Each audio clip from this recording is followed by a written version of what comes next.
Извивачката за мигли, дали може да ни разреже миглите? Заслужава ли си да дадем повече пари за извивачка за мигли? Ще изобразя на екрана една снимка, която обяснява абсолютно всичко, което казва. Най-важното нещо при избора на една извивачка за мигли не е цената, а метала, от който тя е направена, и най-вече метала в ето тази част. Виждате го на екрана, затова няма да ви я показвам повече. А именно, отколкото по-дебел метал е направена самата извивачка за мигли, толкова по-лесно с притискането миглата се извива и застава в желания вид. Но колкото по-тънък метала на извивачката е, толкова по-гадно пречупва миглите, а се пречупват и застават прави нагоре, което води до две неща. Първо, миглата не е извита и много по-лесно се връща към първоначалния си вид.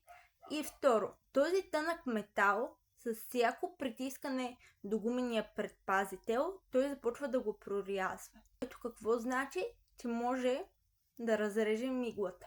Не заради друго, а защото това вече не е извивачка, а е ножица. И точно заради това сте виждали навсякъде в интернет момичета, които са си отрезали миглите. Защо?